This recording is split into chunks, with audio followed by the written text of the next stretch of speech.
Pada tanggal 13 Maret 1964, seorang wanita berusia 29 tahun yang sedang berjalan pulang ke apartemennya di Kew Gardens, Amerika Serikat, tiba-tiba saja diserang dan dilecehkan oleh seorang pria tidak dikenal hingga tewas dengan tragis pada pagi dini hari. Yang ironis adalah ada sekitar 38 orang yang mengetahui penyerangan tersebut, namun tidak satu pun dari mereka yang keluar atau berusaha menolong. Police discovered that more than 30 people had witnessed her attack, and no one had picked up the phone to call the police. Apa yang sebenarnya terjadi dengan orang-orang ini? Mari kita kulik kisah tentang Kitty Genovese yang kontroversial dan fenomena psikologi di baliknya. Catherine Susan Genovese lahir pada 7 Juli 1935 di Brooklyn, New York. Dia adalah anak tertua dari 5 bersaudara dari orang tua keturunan Italia Amerika bernama Vincent dan Rachel Genovese. Mereka tinggal di sebuah rumah bergaya brownstone di 29 St. John's Place di Park Slope, sebuah lingkungan di bagian barat Brooklyn yang sebagian besar dihuni oleh keluarga keturunan Italia dan Irlandia. Saat remaja, Genovese bersekolah di Prospect Heights High School, sekolah khusus untuk perempuan. Di sana dia termasuk siswa yang unggul secara akademik dalam pelajaran bahasa Inggris dan musik, serta terpilih sebagai salah satu siswa terbaik di antara 712 siswa yang lulus. Dia juga dikenal sebagai pribadi yang banyak bicara dan energik dan sangat populer di sekolah.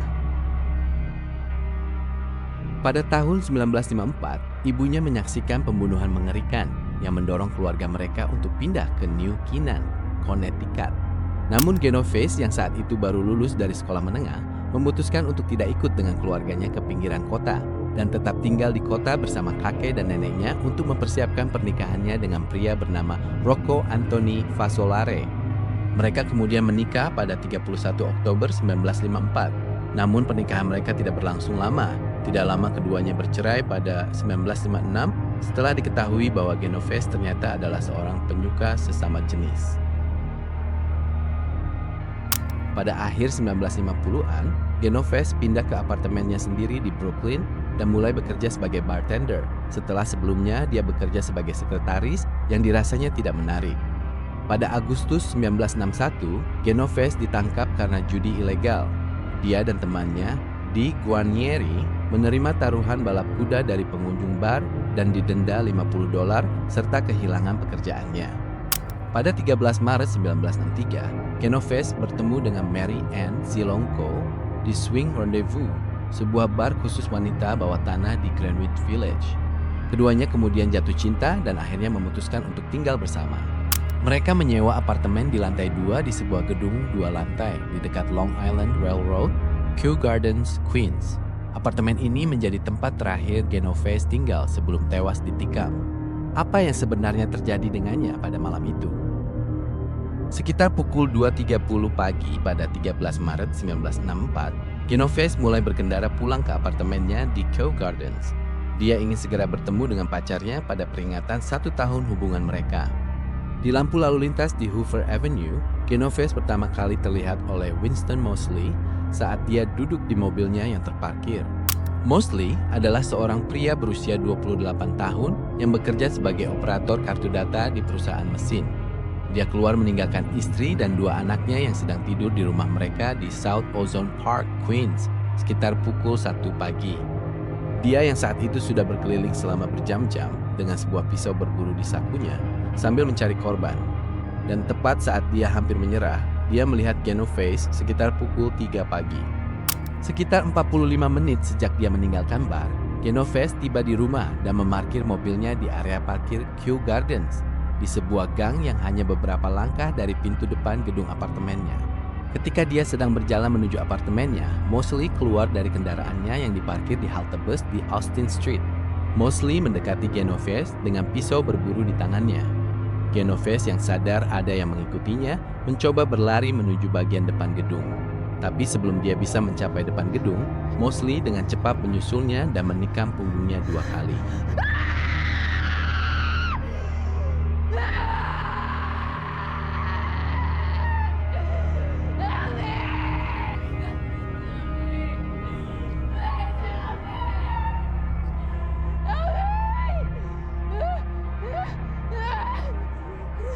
Karena saat itu pukul 3 pagi, area tersebut sangat sepi. Franken's Pharmacy dan Interlude Coffee House sudah tutup dan sebagian besar orang sedang tidur. Namun Robert Moser, salah satu tetangga Genoves, terbangun dan melihat kejadian tersebut, lalu berteriak untuk mengusir Moseley. Menyadari ada warga yang terbangun setelah Genoves berteriak, Moseley segera melarikan diri dan kembali ke mobilnya. Genoves kemudian berhasil berdiri karena luka yang dideritanya belum terlalu fatal, dan dia mencoba mencapai pintu masuk ke gedungnya, tetapi dia kemudian pingsan di ruang masuk sebelum mencapai tangga. Sementara itu, Moseley yang sempat pergi, masuk kembali ke dalam mobil dan menunggu apakah situasi aman atau tidak. Dia kemudian menutupi wajahnya dengan topi berpinggiran lebar. Dia kembali 10 menit kemudian dan menemukan Genoves terbaring hampir tidak sadar di lorong belakang gedung. Genoves yang melihat Moseley kemudian berteriak. Moseley kemudian menyadari bahwa pintu di atas tangga apartemen yang terbuka, lalu muncul seorang pria. Tapi alih-alih menolong, pria tersebut hanya diam dan kemudian menutup kembali pintu tersebut. Melihat kejadian tersebut, Moseley kemudian dengan cepat menikam dan melecehkan Genoves. Moseley kemudian melarikan diri, meninggalkan Genoves yang tidak sadarkan diri hingga ditemukan oleh Sophie Farrar, teman dekatnya yang kemudian memeluknya sambil menunggu ambulan yang sudah dia panggil. Catatan panggilan yang diterima polisi tidak jelas, dengan beberapa tetangga mengaku telah menelpon polisi atau menghubungi teman yang kemudian menelpon polisi. Seorang tetangga yang tinggal di kamar 204 bernama Irene Frost bersaksi bahwa awalnya dia mendengar sebuah jeritan. Kemudian dia menengok keluar jendela dan melihat sepasang pria dan wanita berdiri di seberang jalan. Dia memperhatikan mereka selama beberapa menit. Karena dirasa tidak terjadi apa-apa, dia kemudian kembali tidur. Hingga beberapa menit kemudian dia kembali terbangun karena mendengar jeritan wanita minta tolong. Dia melihat lagi keluar jendela dan dia melihat pria tadi berlari meninggalkan wanita tersebut yang duduk berlutut di trotoar. Kemudian seorang wanita Prancis yang tinggal di kamar 403 bernama Andre Pic bersaksi bahwa saat malam kejadian dia mendengar suara teriakan. Saat dia menengok keluar jendela, dia melihat seorang pria berlari kencang, meninggalkan seorang wanita yang terduduk di belakangnya. Wanita itu kemudian berusaha berdiri dan berjalan pelan sambil meminta tolong. Dia terus berjalan menuju ke belakang gedung hingga tidak terlihat lagi. Beberapa menit kemudian, dia melihat pria itu kembali. Dia berjalan masuk ke dalam stasiun kereta api, lalu keluar lagi dan berjalan menghilang di belakang gedung. Tidak lama setelah itu, dia kemudian mendengar teriakan wanita minta tolong sebanyak 2 kali. Luka tusuk yang dideritanya bukti fatal dan Genoves meninggal sebelum sampai di rumah sakit Queens General. Dia dimakamkan 3 hari kemudian di Lakeview Cemetery di New Canaan, Connecticut. Setelah kejadian tersebut, laporan koroner mengungkapkan bahwa Kitty Genoves mengalami 13 luka tusukan serta beberapa luka pertahanan yang menunjukkan bahwa dia berusaha melawan. Detektif kemudian mulai mencari pelaku, awalnya dengan memeriksa Mary Ann Silonko, pacar Genoves. Setelah menginterogasinya selama 6 jam tentang hubungannya dengan Genoves, dia kemudian terbukti tidak bersalah.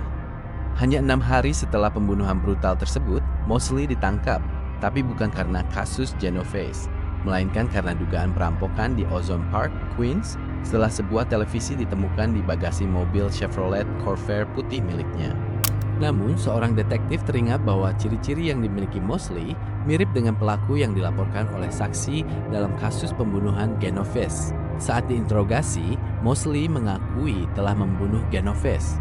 Moseley juga mengungkapkan bahwa dia juga membunuh dan melecehkan wanita lain, yaitu Annie Mae Johnson yang berusia 24 tahun, 2 minggu sebelum dia membunuh Kitty Genoves.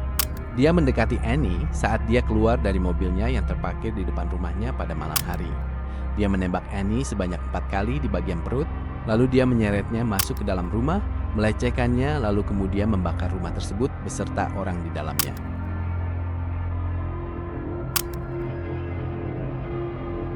Meskipun telah mengaku, Moseley mengajukan pembelaan tidak bersalah dengan alasan gangguan jiwa dalam persidangan pembunuhan Genoves. Namun, dia tetap dinyatakan bersalah atas pembunuhan tingkat pertama dan awalnya dijatuhi hukuman mati pada 15 Juni 1964. Namun, kemudian diubah menjadi penjara seumur hidup setelah banding pada tahun 1967. Pada tahun 1968, Moseley kabur dari penjara dan menteror kota Buffalo, New York. 4 hari setelah dia kabur, dia membobol sebuah rumah, melecehkan seorang perempuan, dan kemudian menjadikan dia sebagai sandera. Neil Welch, kepala FBI kota Buffalo saat itu, dia adalah orang pertama yang tiba di TKP. Dia mengetahui bahwa Mosley memiliki sandera. Dia kemudian mengajaknya berbicara secara empat mata hingga akhirnya Mosley menyerah dan ditangkap oleh FBI tanpa perlawanan. Dia kemudian menerima 2 hukuman penjara, masing-masing 15 tahun yang dijalankan bersamaan dengan hukuman seumur hidupnya.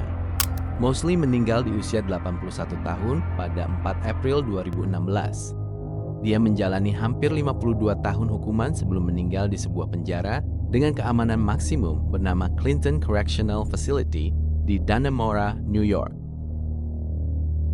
Selain sebuah berita singkat berjudul Queens Woman is Stabbed to Death in Front of Home yang muncul di The New York Times pada 14 Maret, pembunuhan Kitty Genovese tidak mendapat banyak perhatian media dalam beberapa hari pertama setelah kejadian brutal tersebut.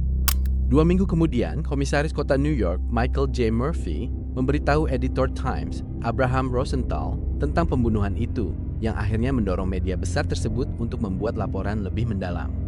Artikel yang ditulis oleh Martin Gansberg yang berjudul 30,000 Who Saw Murder Didn't Call Police diterbitkan 2 minggu kemudian dan membahas secara rinci bagaimana 38 orang yang diduga hanya diam saat Genovese ditikam secara brutal sebanyak 13 kali. Artikel tersebut menjadi berita utama nasional, dan dugaan kurangnya kepedulian publik memicu diskusi luas tentang efek penonton atau bystander effect. Istilah bystander effect atau efek penonton adalah fenomena psikologi sosial, di mana seseorang justru memiliki kemungkinan kecil untuk menolong korban jika ada banyak orang lain di sekitar lokasi kejadian. Sederhananya, semakin banyak orang yang melihat sebuah keadaan darurat, semakin rendah peluang bagi setiap individu untuk bergerak membantu. Menurut psikolog sosial, ada 2 alasan utama mengapa fenomena ini terjadi, yaitu pertama, difusi tanggung jawab atau diffusion of responsibility. Karena ada banyak orang, setiap individu merasa tanggung jawab untuk bertindak tidak hanya jatuh pada mereka.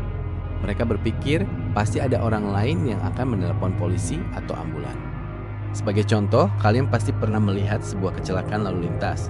Banyak pengendara yang berhenti atau melihat, tapi tidak ada yang segera menelpon polisi atau ambulan, karena mereka berpikir itu bukan tanggung jawabnya atau pasti orang lain sudah melakukannya. Kedua, pengaruh sosial atau pluralistic ignorance. Manusia cenderung melihat reaksi orang lain untuk menentukan cara bertindak. Jika semua orang di sekitar tampak tenang atau tidak melakukan apa-apa, individu akan menyimpulkan bahwa situasi tersebut mungkin tidak darurat atau tidak memerlukan bantuan segera. Sebagai contoh, di sebuah kelas, seorang dosen sedang menjelaskan materi yang sulit. Mungkin banyak mahasiswa sebenarnya tidak mengerti. Tapi karena tidak ada yang bertanya, jadi setiap mahasiswa takut atau enggan untuk bertanya karena berpikir hanya dia yang tidak mengerti. Padahal mungkin saja yang lain juga belum tentu paham. Dalam kasus Kitty Genovese, awalnya dilaporkan bahwa 38 tetangga terbangun oleh teriakannya. Namun kemudian ditemukan bahwa hanya sekitar 12 tetangga yang benar-benar menyaksikan kejadian tersebut, di mana 2 orang menelpon polisi dan tidak ada yang turun tangan hingga pelaku pergi. Meskipun angka 38 saksi kemudian dianggap berlebihan, serangan tragis ini tetap menjadi contoh dan sering dikaitkan dengan fenomena bystander effect. Banyak sekali ketidakakuratan jumlah saksi dalam kasus Genovese. Meskipun laporan awal mengklaim bahwa ada 38 saksi pada malam Kitty Genovese ditikam hingga tewas, berbagai artikel dan dokumenter kemudian dibuat untuk menunjukkan sisi lain dari cerita tersebut. Secara khusus, sebuah artikel tahun 2004 di The New York Times mempertanyakan beberapa klaim dalam laporan awal yang diterbitkan hanya 2 minggu setelah kejadian. Menurut Charles Scholar, mantan asisten jaksa wilayah yang menuntut Winston Moseley, hanya ada sekitar 12 orang yang benar-benar melihat sesuatu dan bersaksi di pengadilan. Hal ini sebagian karena serangan kedua yang berlangsung lebih lama, terjadi di dalam ruangan yang menghadap rel Long Island Railroad, bukan di jalan. Namun, Scholar menyatakan bahwa mungkin sebanyak 38 orang mendengar teriakan, tetapi tidak bisa melihat atau mengetahui dari mana asalnya. Lebih baru lagi, pada September 2020, The New York Times menyatakan bahwa tidak ada satupun saksi yang melihat seluruh kejadian secara lengkap, dan beberapa orang yang mendengarnya mengira itu hanya sekedar perkelahian orang mabuk atau pertengkaran pasangan. Sejarawan, pengacara, dan warga Kew Gardens Joseph DeMay Jr. mengatakan bahwa ada satu pria yang mungkin melihat Genovese dalam kondisi berdarah di ruang masuk gedung. Dia adalah Robert Moser, pria yang sempat membuka pintu tangga dan melihat Mosley dan Genovese dalam keadaan terluka. Karena alasan tidak ingin terlibat, Moser lalu memilih menelpon Sophie Farrar yang kemudian datang dan menelpon ambulan. Selain itu, karena serangan pertama melukai paru-paru Genovese, kemungkinan besar dia tidak mampu berteriak dengan suara keras atau kesulitan dalam berbicara. Pada tahun 2015, sebuah dokumenter tentang Kitty Genovese berjudul The Witness yang disutradarai oleh James Solomon juga mengungkap sebuah fakta bahwa penyelidik sebenarnya sudah mengetahui kesalahan dalam artikel awal The New York Times sejak tahun 1964. Tetapi penulisnya tidak ingin menyatakan bahwa para saksi tidak menyadari sedang terjadi penyerangan agar tidak merusak daya tarik cerita. Hal ini menunjukkan bahwa meskipun terjadi sebuah tragedi, pasti ada beberapa pihak yang memanfaatkannya untuk kepentingan pribadi atau kelompok daripada menyampaikan sebuah kebenaran.